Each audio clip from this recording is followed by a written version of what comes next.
We are the Church of the Larger Fellowship, a Unitarian Universalist congregation with no geographical boundary, working toward creating a global spiritual community, rooted in profound love, which cultivates wonder, imagination, and the courage to act. Adapting to the COVID-19 pandemic has been difficult for many bricks and mortar congregations.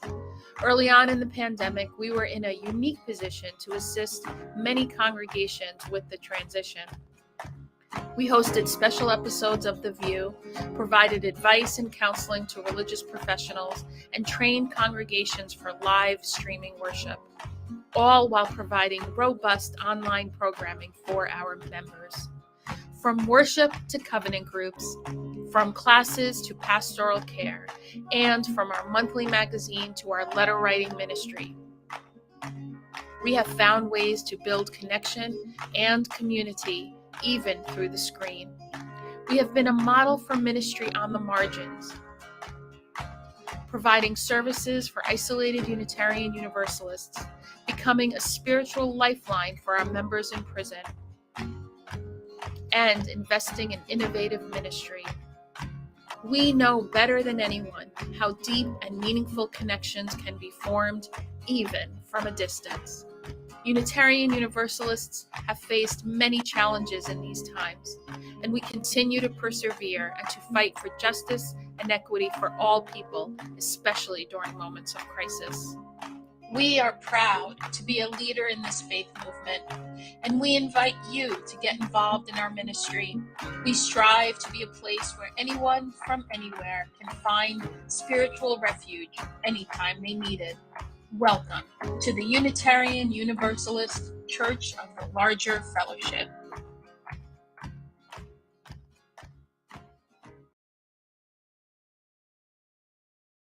We are so excited to bring you an all-new episode of The VUU. The VUU is a weekly Unitarian Universalist talk show discussing important faith-based topics from an anti-racist, anti-oppressive, and multicultural perspective. Every Thursday for the past 7 years, we have welcomed guests from every corner of the world.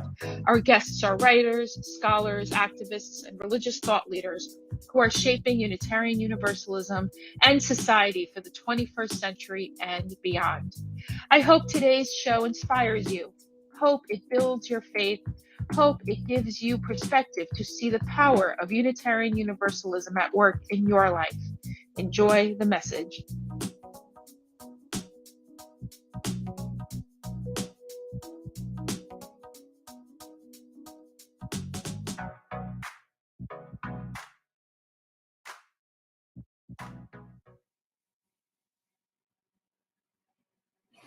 Welcome, everyone. We're so glad that you found your way back to The VUU, the Church of the Larger Fellowship's weekly podcast special, where we talk about all things through a liberatory lens of Unitarian Universalism. I'm Christina Rivera, and I'm excited today because we have our ever popular host special, which means that we are going to be talking free flow as the Spirit moves us. It always helps us during these host specials. If you have questions you want us to answer or comments, to please put them into the chat, and our fabulous tech host, Tanner Linden, will get those over to us so that we can be in conversation with you. But before that, we will start out with our usual greeting. I'm Christina Rivera. I'm coming to you from Augusta County, Virginia, where it is drab and dreary and just really is kind of, it's windy, cold. It's kind of reflecting my emotional state right now. So I don't know if one's the other or the other is affecting one, but yeah, it's just kind of bleh. How you doing, Aisha? I'm in Seattle, Washington, and the weather's always that, so I'm just used to it. But yesterday we actually had some sun. Whenever I need my sunglasses for a few minutes, it's delightful. So yeah, I'm looking forward to today's show because there's just so many things to talk about all the time. And I'm very happy to be with everyone. Michael. Hello, everyone. Michael Tino here in Peekskill, New York, in the beautiful Hudson Valley of New York, where the clouds have moved in ahead of a storm, but it is 60 degrees. And I'll take it. I don't need the sunshine. It is 60 degrees. I am ready for spring. The snow is melting. It is a beautiful thing. And it's good to be with you. We have someone in our house right now, so I'm coming to you with a mask on because that's what we do to keep each other safe in this time. Mandates going away and everything. DC Fortune, how are you? I am well. I am here in South Jersey. I am in the little town of Egg Harbor City, where it is also cloudy, but like Michael, it's about 60 degrees outside. Like I went outside this morning to get my newspaper off the front step, and I was like, it is actually warmer outside than it is in my house at this moment. Oh dear. I mean, I turned the heat down overnight, right? Because like I'm like that. But I was just like, maybe I should just open the windows instead of turning the heat on. But I don't know if you can hear my cat maybe yodeling in the background, voicing his displeasure about I don't know what. But I'm really glad to be here, and a host special sounds like a lot of fun. QuianaDenae was with us a moment ago, but has disappeared. I think she's having some tech problems. So in that case, I'm going to hand it back to Chris and start us off with I don't know, well, roundup. I guess probably is what's next. Sure, why not? Let's go for the UU roundup. I actually usually check in before starting the UU roundup to see what is out there that's exciting and new. And I sound like the Love Boat there for a second. The Love Boat. Right. Join us for these voyages. So Michael and Aisha, you all have anything? Do you see? You all have anything for the UU roundup? I finally registered because I kept forgetting, and I am planning on going in person. And I think it's still a hybrid, right? It's going to be. I know I should know this, and I do know this. You have an online option, you have an in-person option, and having been to San Diego, the UMA Institute, which was the first. Chris and I were there in person. Was the first conference since 2019, right? And it was. A, I forgot how many people I know. B, I'm like, am I becoming an introvert? Like, I mean, I liked seeing everybody, but it was a lot. And usually I get fed off of so many folks, but I really enjoyed my one-on-one time. I got to see Chris, I got to see Tanner. But I was wondering, I'm like, did the pandemic, I don't think the pandemic made me an introvert. I don't think that, but I think I have to ease back into extroversy, if that's a word. What did you think? What was your experience of being back in person?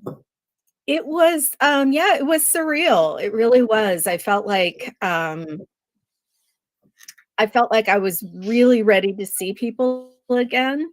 And then when I saw people, I was like, run away. Because it was just,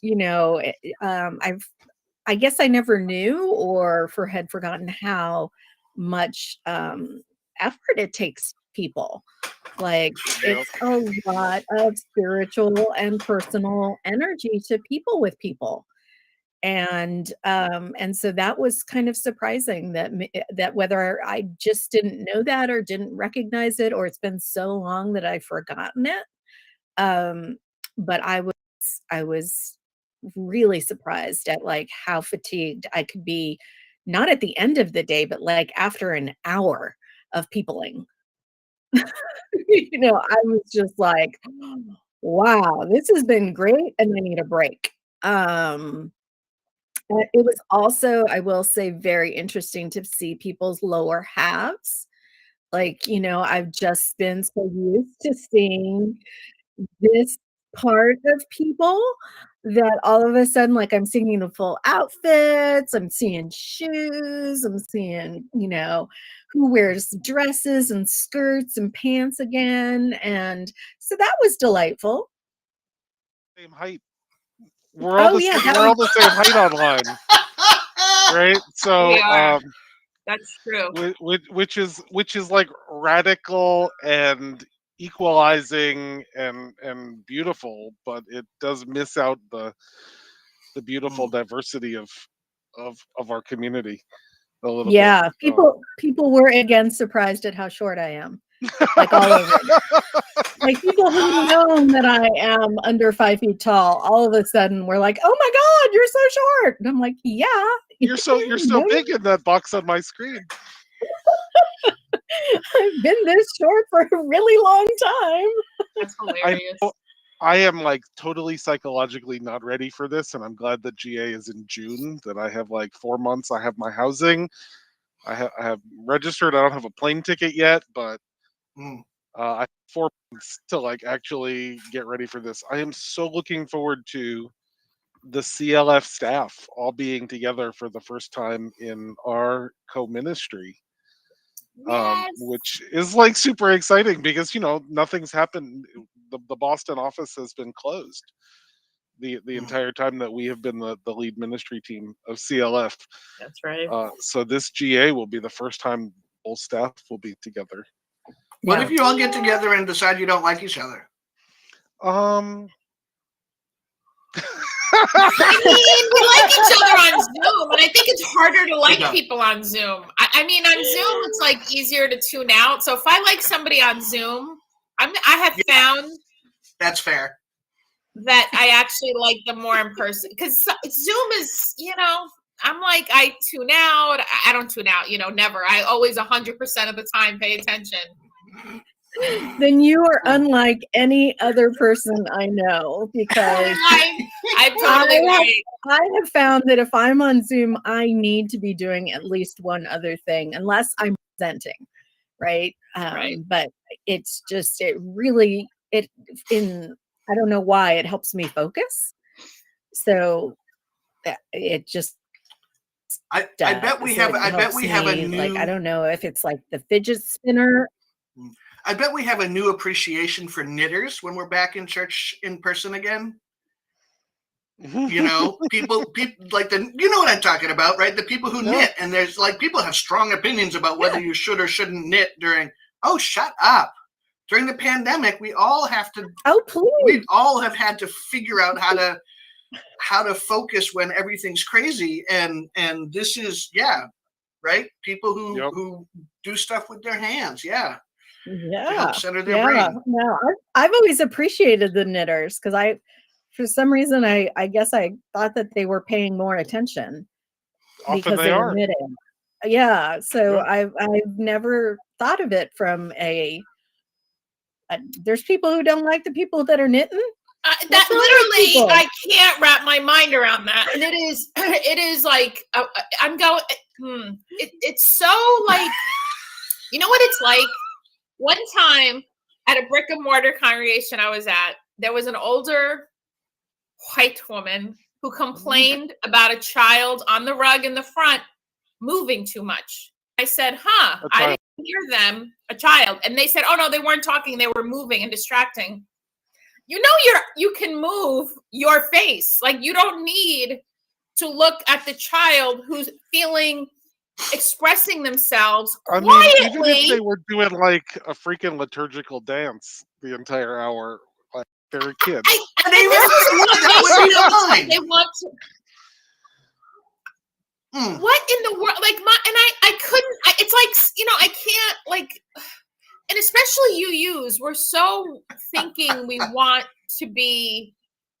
I don't know what we think we want to be. Who's we?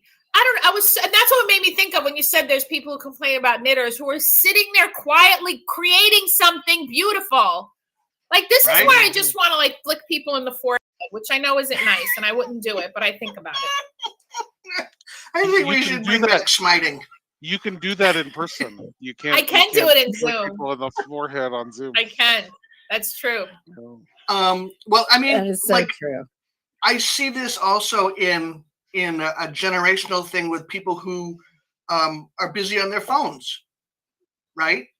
Like, I know that I've been in meetings that are hard, and I will play one of those silly Tetris-y looking games on my phone because it keeps part of my brain busy so the rest of my brain can pay attention. Mhm. But Right. for some people, they feel that is me dividing my attention and is disrespectful in some kind of way. You know, if I were doodling on a piece of paper, that would be okay. But it's just, you know, Well, some people apparently just don't have enough to worry about. I don't know. We can't control others. Like we can't. The best we can do. Well, That's the problem. Yeah, it doesn't matter. so I also have 4 months to find somewhere in my house. I have shoe stretchers.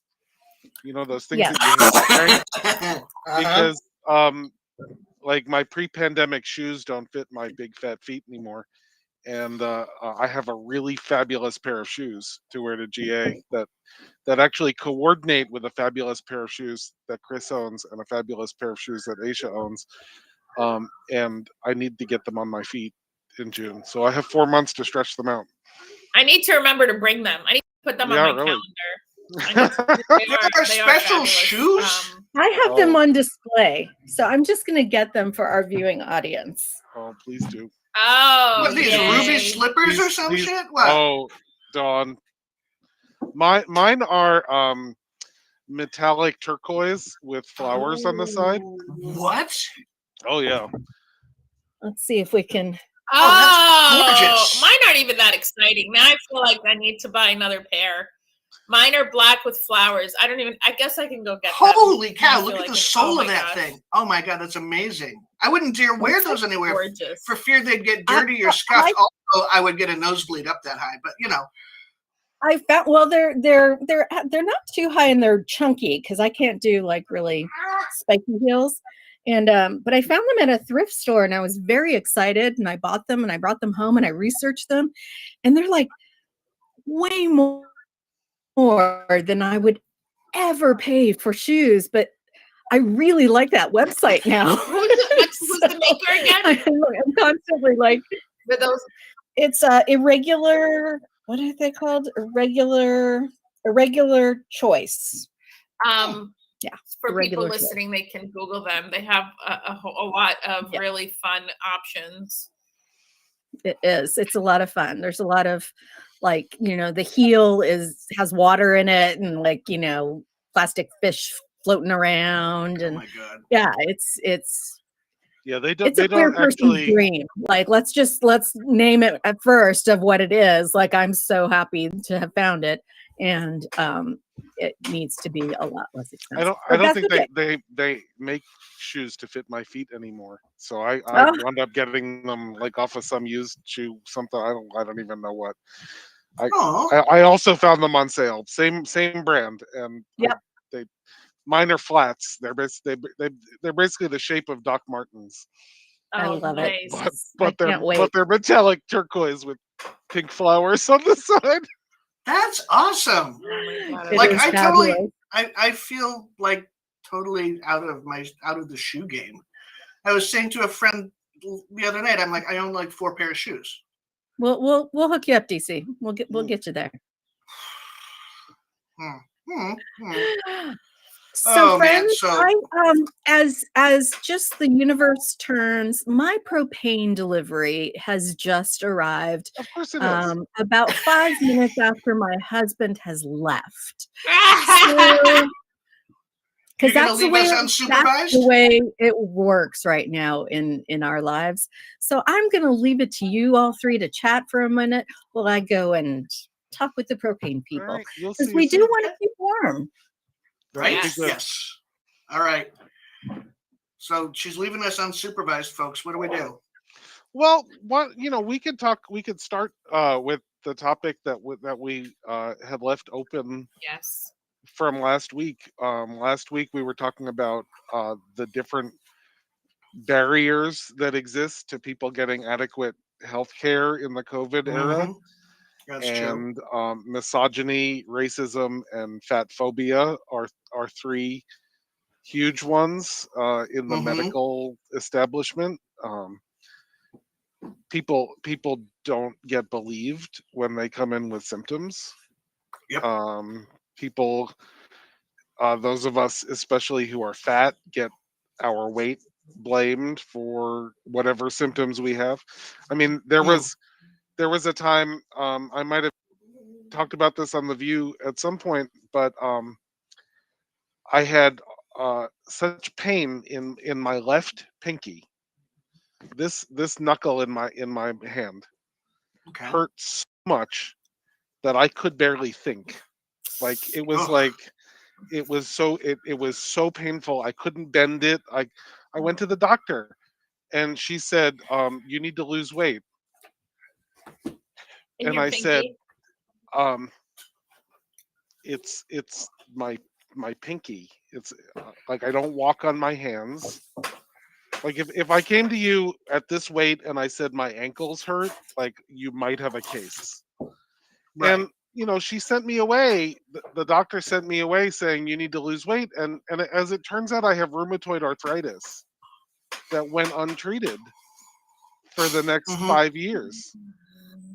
Right. Wow. Because this doctor dismissed the pain that I came to her in. And I am a male presenting white person, which means that I have actually a pretty decent chance of being believed when when I go to a doctor with a symptom. So I tell that story not to say, oh, I have it so bad, but like as a window into trying to understand what people who are systematically disbelieved in the medical establishment.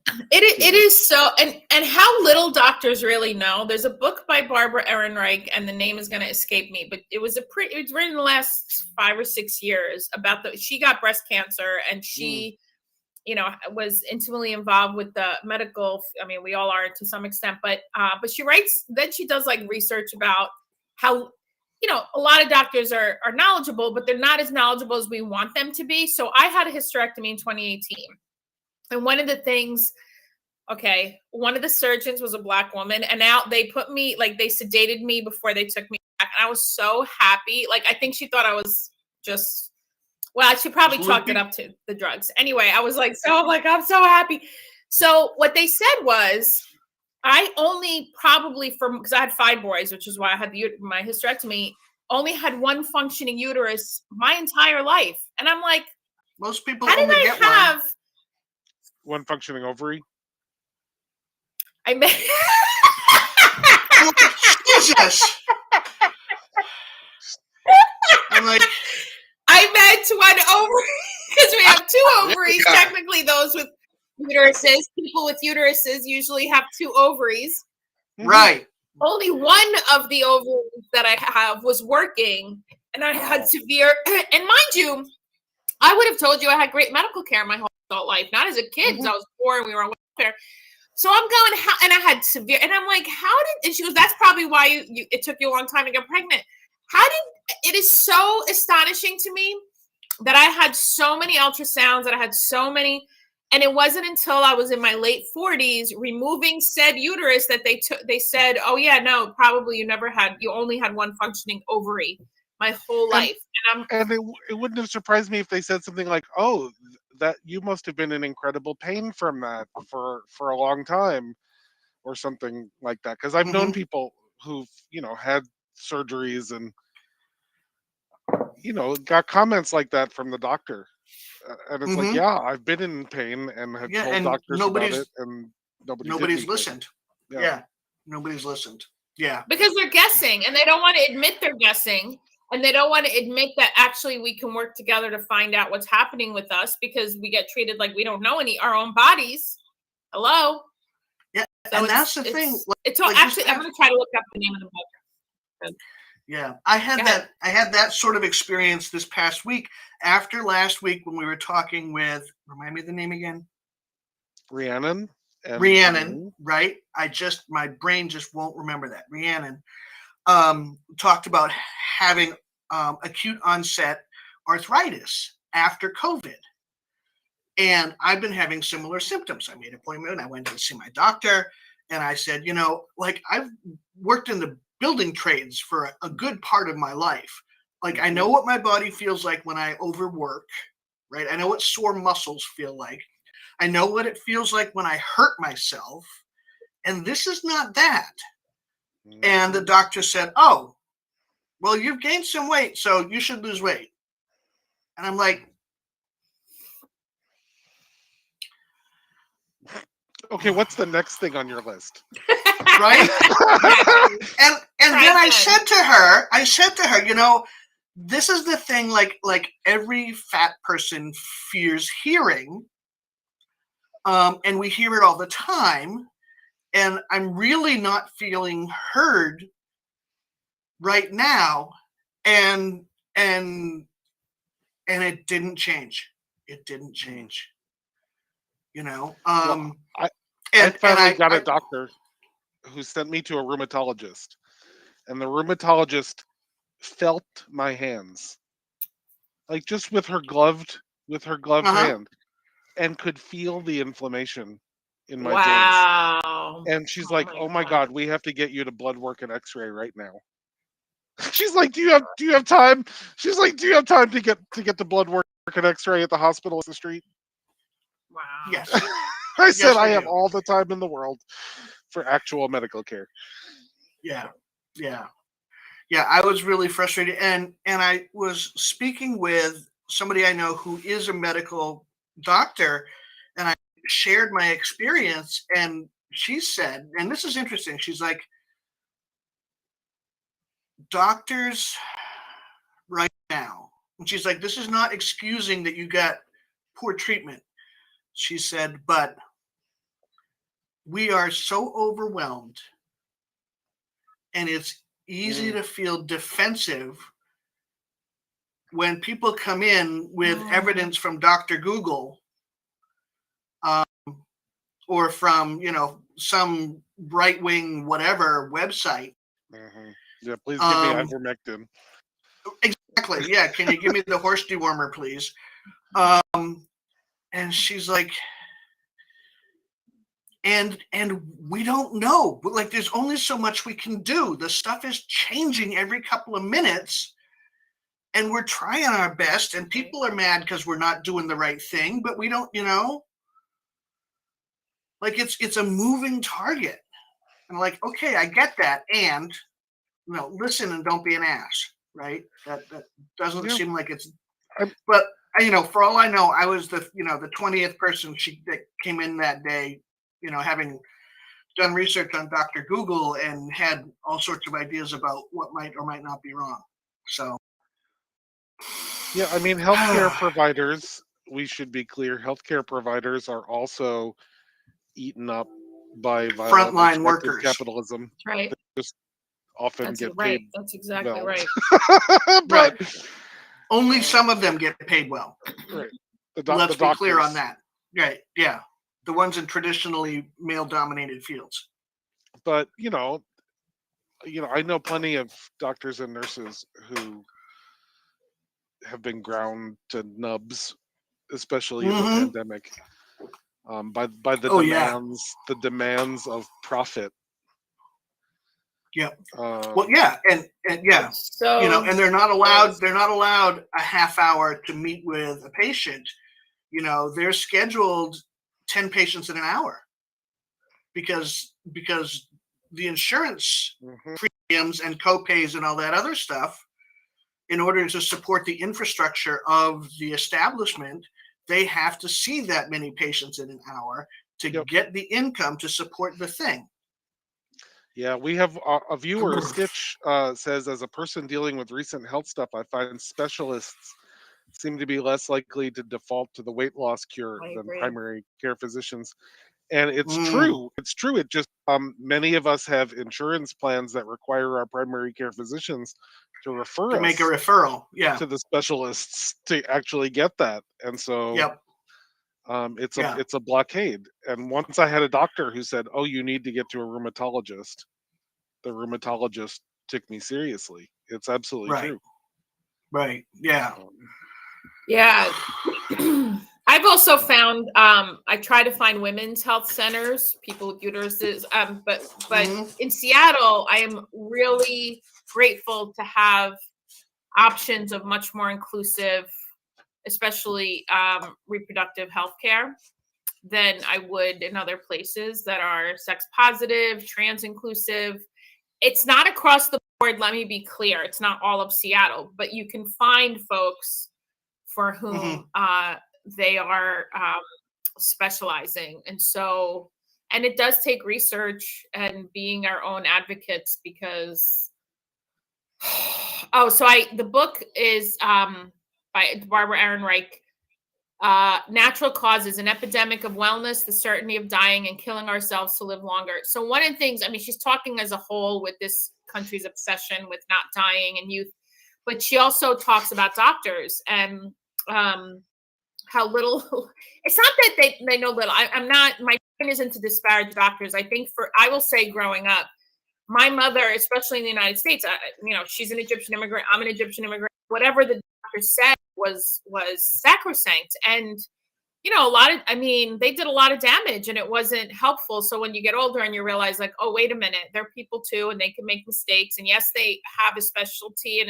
expertise, and I'll listen to them, and they could be wrong. I mean, sure, I'm not going to look up Dr. Google, but at the same time, advocating for ourselves is important. And the healthcare, what we've done with healthcare, not having it be nationalized, has wreaked havoc on everything and everybody. It's really been a hot mess. Yeah. Right. I usually about once a year, I'll go on a rant in the pulpit about healthcare in a capitalist system is extortion. Because if I have in this jar the thing that will cure you from your deadly illness, and I won't give it to you until you give me $100,000. Right. Wow. Yep. That's extortion, right? And if you don't have $100,000, then sorry, die. Well, and we'll do what we can to keep you comfortable. If you're a pharmaceutical company and you have a lab and you have the option of producing something that cures someone for $100,000 or something that keeps them alive for $10,000 a week, you're going to produce the thing that keeps them alive for $10,000 a week for the rest of their life. Right. So right. And that's why capitalism and money needs to be taken out of that equation. Period. We got a note here from Darby, who writes, I wish so much for gynecological offices that don't have an OB component. As a fat woman that isn't able to have children, I really hate going to OB/GYN offices and being asked repeatedly when I'm due while asking for basic health care. I've stopped trying and I'm so far overdue for a checkup. I mean, that's a rude question to anyone. Right. But and especially if you're doing intake. Right? Like if you just had a gynecologist who wasn't also into delivering babies, then you could be safely presumed to not be there for baby stuff and to be there for internal stuff. Yeah. Right? Like I get that. And honestly, I go to two different healthcare providers stuff. I go to my primary care person for primary care stuff, and I go to Planned Parenthood for trans medical stuff. Because nobody there misgenders me. Because the doctors understand and are compassionate when it comes to physical exams and procedures and stuff like that. Excuse me. And and it's just a whole different world. And now, like, I'm leaving my congregation this year at the end of the contract year, and I'm going to someplace else, and I don't know where yet. But part of that search is, where can I find healthcare that is accessible to trans people, within an hour's drive, right? Yep. So so much of this has to do with, the human sexuality education that we don't do, right? mm-hmm. Because from all different perspectives there are so many OBs and primary care physicians who will tell you that the reason they ask, the pregnancy related questions over and over again is that they have folks who are pregnant who absolutely had no idea that the behavior that they were engaged in could make them pregnant. And that gets back to, absolutely they should have a different asking process. Like, there's no question Right. about that. But I think, it also comes to, my mind of like, why are they making those assumptions? Why are they so hell bent on, trying to figure out if people with those body structures are sexually active? And it's because our school systems and our religions, save UCC and Unitarian Universalism, have a very skewed sense of what human sexuality education should look like. And you have, people from all ends of the gender spectrum engaging in behavior that they just have no idea has consequences. That's right. We should be doing OWL in every single one of our congregations everywhere on the planet. Our whole lives sexuality education program is and for so seniors important. We have it it's lifelong. It starts in kindergarten Right. and goes to elder adults, over 50. I mean, in different stages of life. I've been hired for the last 3 years to teach it at a private school for 5th graders. And when they were showing parents around, I happened to be there, and they said, "Oh, this is our sexuality education program." And the parents' eyes lit up. And granted, this is a progressive school, so not everyone gets quite as excited. But the Washington state law is now that sex ed has to be taught in all schools. But it is crucial to all aspects of life, I think, because the more connected people are to themselves in an authentic way, I feel like they don't act out and are less hateful in life. And that's my own theory. I think it's not my own theory. I'm sure other people said it, but I think there is a lot to be said for not projecting. It kind of goes back to being, then you know what, if you are healthy with yourself and love yourself and have taken L, you're not going to be annoyed if somebody's knitting. That's not going to be a thing that happens. I assure you. I guarantee that. You're still mad about the knitting, aren't you? Well, if you have a way to engage in healthy relationships with people, Right. Yes, that's the thing. not sexual relationships alone, but relationships. All Right. healthy. Right. That's exactly right. Yeah. Exactly. And that could be what our congregations help to do, online and in brick and mortar, CLF and this is the opportunity for Unitarian Universalism. We don't tell people this is how you get to heaven, or we don't know what the heck happens after we die. That's not the point. But we can learn how to be together in community, so children can do interpretive dance, people of all ages, and people can knit.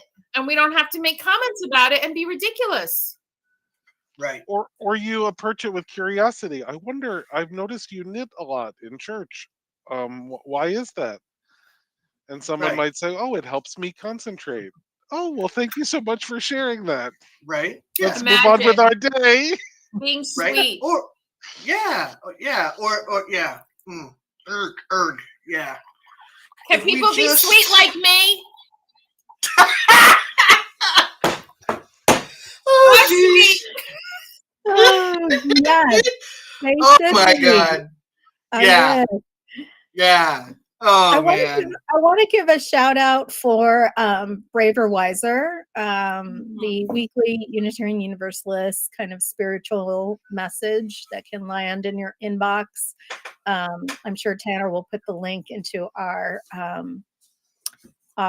show notes, just because they have, I've said this before on the show, and I just want to give, kudos where kudos are due. This year, I really have seen an intentional shift in who's the wide range of experiences that they are centering, and it has just been delightful. And so Jakaran Olayola was, I think, last week. Tanya Marquez, I believe, is this week, or it was last week. I mean, it's just been like each week I've just been so excited to see what the offering is. So just wanted to give a And shout I've out. seen Eric Hewitt, who curates that, has intentionally been seeking people with various perspectives, and I've seen her ask in various other forums around, like, I'm looking for someone who can speak to fat phobia, for example, and there was a Braver Wiser on that, and who can do that from a pastoral point of view, but also from a fat liberation point of view. So it's been intentional. So it's good that you're noticing and people are noticing, and we give them a shout out. So yeah, because it really shows what can be transformed with that intentionality, right? And the perspectives, like it's just, it's tremendous. And you'll all be thrilled to know that my propane tank is now full. Yay. Excellent. Yay. Excellent.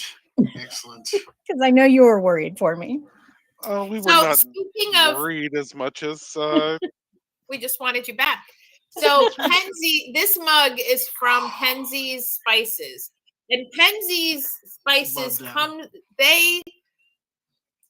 they center liberate. They're clear that they are on the side of liberation and anti-oppression. Sure, they're a capitalist, business, and they take their platform and use it. So I got a box of spices, and it said, I will vote on the bottom of the smug says, I will vote 11/8/22. I has coffee in it, so I can't show you actually underneath.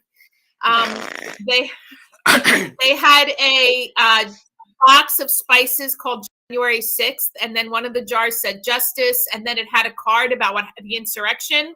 So whatever you do in life, and wherever you are, in the United States and any other place, you use your platform when you have privilege, when you have money, access to money and advertising, and you can use that to be on the side of naming oppression, naming fascism, naming, not being afraid to name that. So I just wanted to give them a shout out, because I've been so impressed and in some cases tickled, because one of the emails I got was, so they're one of I think the only companies I like getting their advertising emails, however often they send it. So one of them was, Republicans are racist.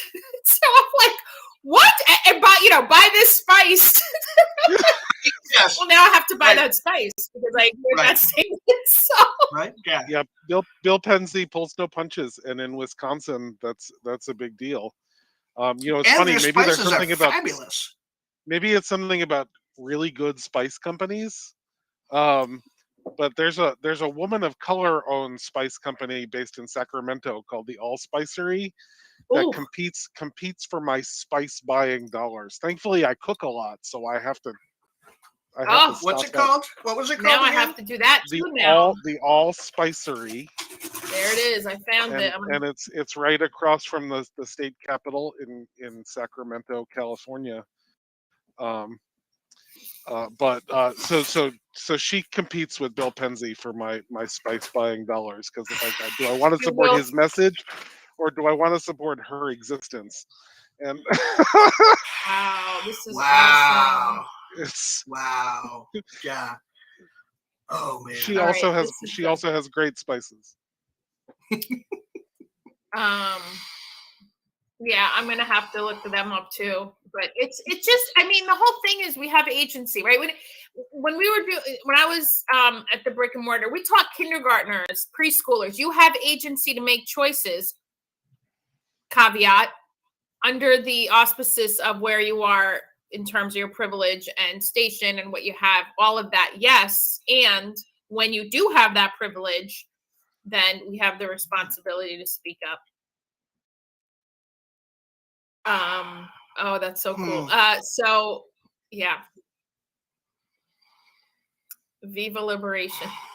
You know, I don't know. I'm trying not to get anxious about the midterm election.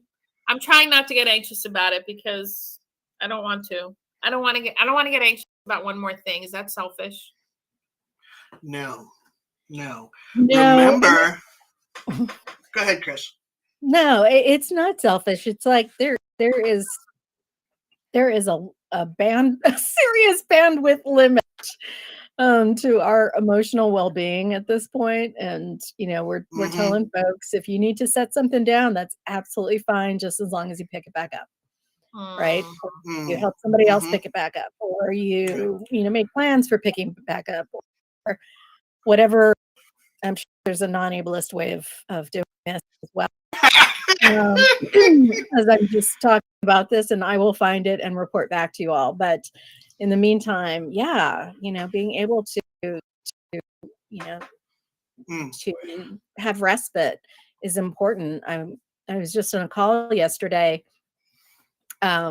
with somebody, and we were talking about what could actually be helpful to religious professionals right now. And there was a lot of ideas of helping folks get access to therapy and wellness programs. And like the thought of joining a wellness program right now makes me want to cry. Like, there is no way, shape, or form that I have bandwidth for a wellness program right now. And so, we were talking about what can materially make a difference in people's lives. And I said this on my Facebook page a couple days ago or weeks ago, who knows, pandemic time.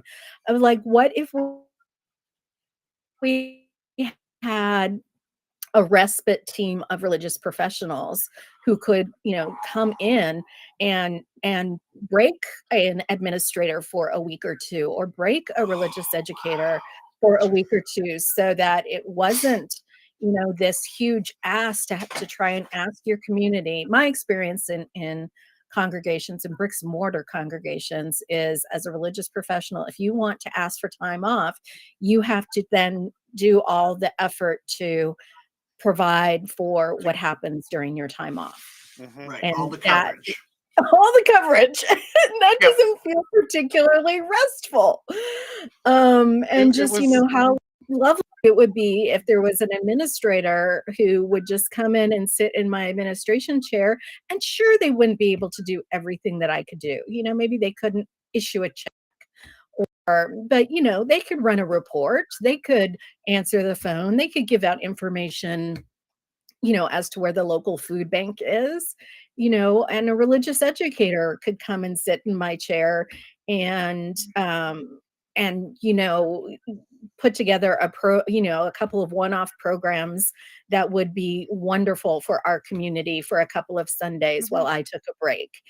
So, and I will just note that, we kind of have that in place for ministers, right? We have the Yermapa group that will come in, the retired ministers who will come in, kind of in a crisis situation for a minister to be able to take time off. Will they? And yes. Chris, that's news to me. Oh my goodness. I didn't know about that. Never heard of it. Welcome, friends. Yeah, never heard of it. I thought your idea was just brilliant. Help the religious professionals, so I need to know all of these things. Yeah, and so what would it be like to have dedicated folks who are just like willing to, retired folks or folks that are in between jobs even, who need, some salary and some help, that could just come in and give, respite care for our religious professionals. Yeah. Yeah. And So it's such a good idea. yeah. Like Michael and I are both going, yeah.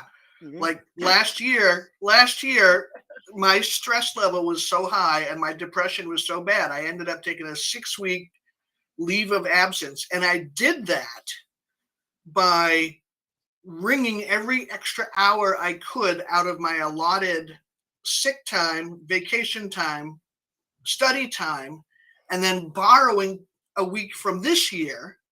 Mm. Can't get Yeah. sick, right?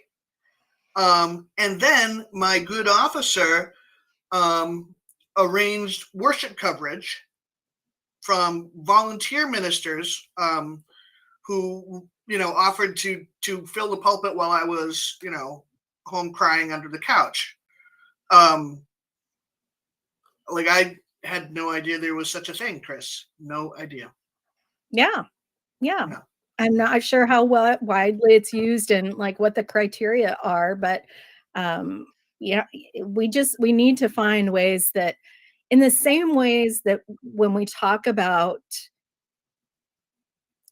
liberation and we talk about people having access to the resources that they need in order to fulfill their lives, we need to be thinking about the ways in which, respite care shouldn't just be for, folks that are dying, right? Respite care needs to be for all of us. And I would say particularly in a pandemic, Right. if I had the time and I could go sit in a religious educator's chair right now for a week or two, I would absolutely do it. If it meant the difference between them leaving our faith altogether, Mhm. and just having that time to refresh. Yeah. Yeah. And it's good modeling for our folks on how Mm-hmm. extractive capitalism needs to get a soul, or at the very least, we need to force one as best we can. I mean, that's Well, why. and it's What is good- it? The Great Migration? What's the Resignation. quitting? There's a name. The Great Resignation. The Great Resignation. Mass resignation. Yeah. Yeah. That's a worthy show But topic. it's very- I think we should explore. It's How happening many with clergy. ministers are not just leaving their particular congregation or their particular position, they're leaving ministry. They're like, screw this, I'm gonna make a nonprofit selling paper flowers to somebody or something that is not ministry. They're just leaving ministry altogether. Yeah. And who dog, like there are a lot of us that are leaving our congregations and looking for other opportunities. But there are a lot of our older colleagues who are retiring. There are, and there's for a variety of reasons. One is I'm not going to learn on one more piece of technology. Thank you very much. I'm too old for this. Phooey. Another is, I haven't been able to take a vacation in X number of years. My 401k is now in a much healthier place than it was 10 years ago. I'm going to do it while I can. And others, it's like, oh my God, this pandemic has turned every place I look into a pool of toxic nightmare. And I'm not going to do anything that involves people anymore. I think I shall now go raise ducks for eggs or something. Like for real. Yeah. If folks are interested in having that Great Resignation conversation, we should definitely do it. The folks at the front line, which is a joint campaign of Working Families Party, the Movement for Black Lives, United We Dream, and the Rising Majority, are doing an amazing series about working the Great Resignation and also, what it means to be part of this capitalist society during the pandemic. And it's just been some really, really good content, and we could definitely get some of the contributors. Oh, that's awesome. That's a great idea. Yeah. Yeah. And and I know that I have a limited lens through which I observe all of this stuff, and that is as a congregational minister. I wouldn't want Keith Cron's job for love or money right now, with the number of ministers leaving and the number of vacancies there are going to be, and he's going to have to figure out where to put warm bodies, and there are going to be a lot of congregations that don't get a warm body this year. And whether they choose lay leadership or not, there are going to be a lot of places that are going to end up with lay leadership just because because ministers are now going to raise ducks or something. Yeah. You keep saying ducks, and it sounds so nice. Ducks are kind of assholes. No. Yeah, I know. No. He's dropping hits about No. I like duck eggs. I like to cook with duck eggs, but ducks as a livestock crop are a pain in the ass. And geese are worse. Oh, well, geese are mean. We all know geese are the worst. And chickens are just stupid. And ducks are not kind to each other either. They're upsettingly rapey. They're really nasty. It's bad. But animal husbandry aside, just people leaving ministry for something utterly unrelated.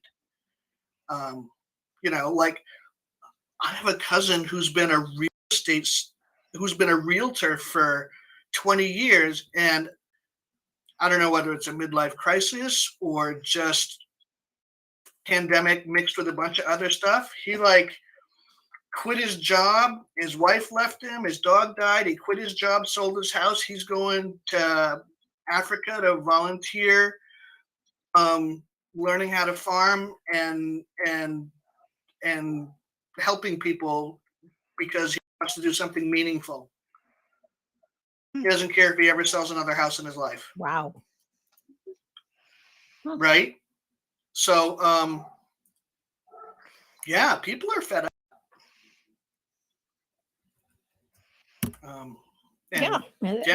It's for real. For real. We are coming to the top. Darby Lockridge says the view. Come for the faith chat, stay for the animal husbandry. Thank you, Darby. Yes. Thank you for making That's awesome. That's awesome. Yeah. We love you, Darby, and there is no better way to sign off today than that quote. The view, come for the faith chat, stay for the animal husbandry. Heart. T-shirts. We're making T-shirts instead of our faith pride. Right. This is going to be Tanner. Please be on that. Darby will give you credit. Can I just share an awesome thing just out of the blue? Congregant just gave me this. What is it? And Gorman called us what we carry. Amanda Gorman's new book of poetry. I got to tell you, this thing is amazing. Every page just makes me catch my breath and almost weep. I never in my life imagined I'd be a person to get excited about a book of poetry. But this is just profound stuff. Just really great. So, ducks, chickens, geese aside, turkeys, don't even get me started. Pick it up and also make sure that you're taking a look at the new Blue anthology. I've ordered mine. I wish it was here that I could show it to you. Oh, there it is, Blue Notes. There it is. An anthology of love and justice and liberation, edited by Takura Nur Amin and Mike Slack. It is fantabulous. It is so wonderful. and I can't wait to have it in my hot little hands. Thanks Mm. everybody for joining us today on The View. You will catch us here next week, same time, same place, same bat channel. And until then, take care of each other. Bye. Bye, everybody. We have to add animal.